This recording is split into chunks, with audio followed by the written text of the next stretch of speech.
Hello everyone, welcome to biology class. Today we are going to deal with the topics from class 11, chapter 1, the living world. Look at your surroundings. What all things you can see? Living things and non-living things. Yes, of course, you could see table, chair, pen, pencil. Yes, I could hear the barking sound of a dog. Alright, dog. Yes, cat. Okay, so these are all some of the living things and non-living things you could observe in your surroundings. On what basis you have categorized them?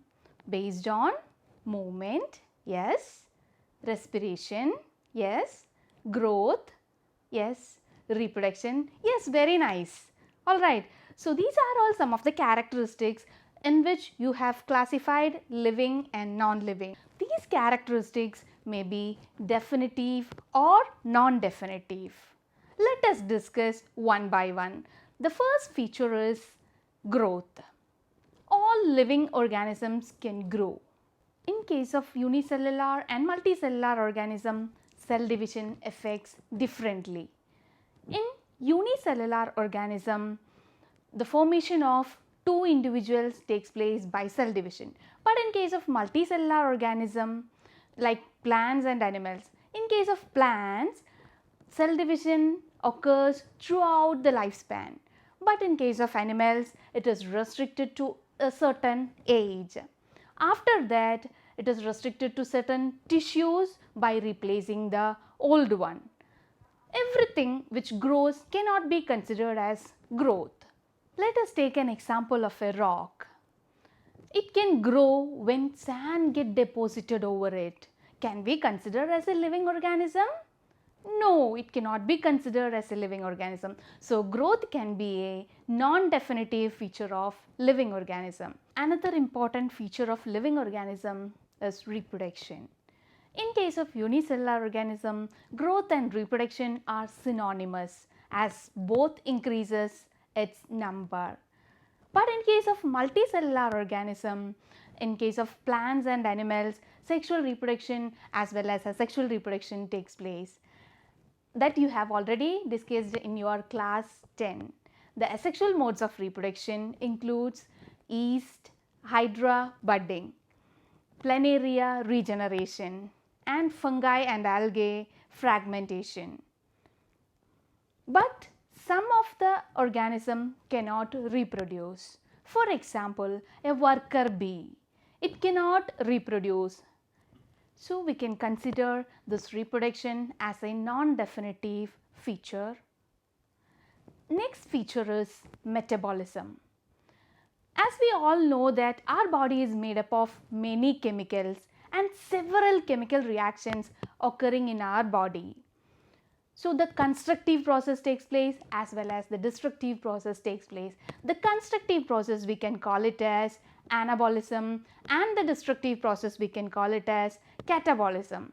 The sum total of all metabolic reactions, that is anabolism and catabolism, is called as metabolism. Those living reactions can occur in the laboratory conditions also. Hence, we can consider metabolism as a definitive feature of living organism. Moving on to the next feature, which is cellular organization. All living organisms are made up of cells. So, cell to cell interactions are taking place in all living organism, which is absent in non-living organism. And hence we can consider the cellular organization as a definitive feature of living organism. Next feature of living organism is consciousness. All living organisms can sense and respond to the environmental stimuli that may be physical, chemical or biological. For example, a sunflower always faces towards the sun. But in case of human beings, usually we shiver during winter season to adjust the body temperature to 37 degrees Celsius, and during summer season we sweat to adjust the body temperature to 37 degrees Celsius. And we can conclude that consciousness is also a definitive feature. So these are all some of the definitive and non-definitive feature of living organism. The non-definitive features are growth and reproduction, and the definitive features are metabolism, cellular organization and consciousness. What are the organisms you could observe in this jungle? Yes, it is a lion, yes, tiger, monkey, plants and many other organisms. The wide variety of organisms exist in the earth is called as biodiversity. It is very difficult to identify the organism by its local name. Let us take an example. Tapioca. In some areas it is tapioca and in some other areas it is maraschini and in some other areas it is kappa. So it is very difficult. So a standardized name should be there for all living organism which is known by all over the world. So this scientific process of naming is called as nomenclature. To name an organism, identification features must be there. So this process is called as identification. To make the identification easier, scientists have assigned scientific name for plants is based on the principles and criteria given in ICBN, International Code for Botanical Nomenclature, and for animals it is ICZN, International Code for Zoological Nomenclature. So do you know one thing?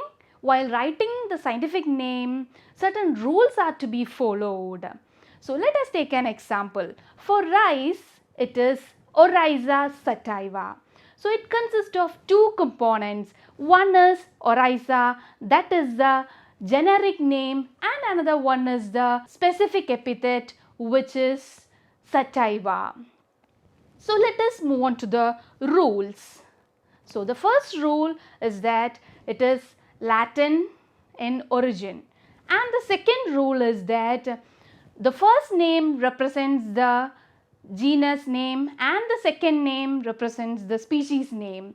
So the first name should start with a capital letter and the second name should start with a small letter. So that is the third rule. And the fourth rule is that while handwritten, it should be separately underlined, and while printed, it should be in italics. Okay? Thank you all of you. Bye bye.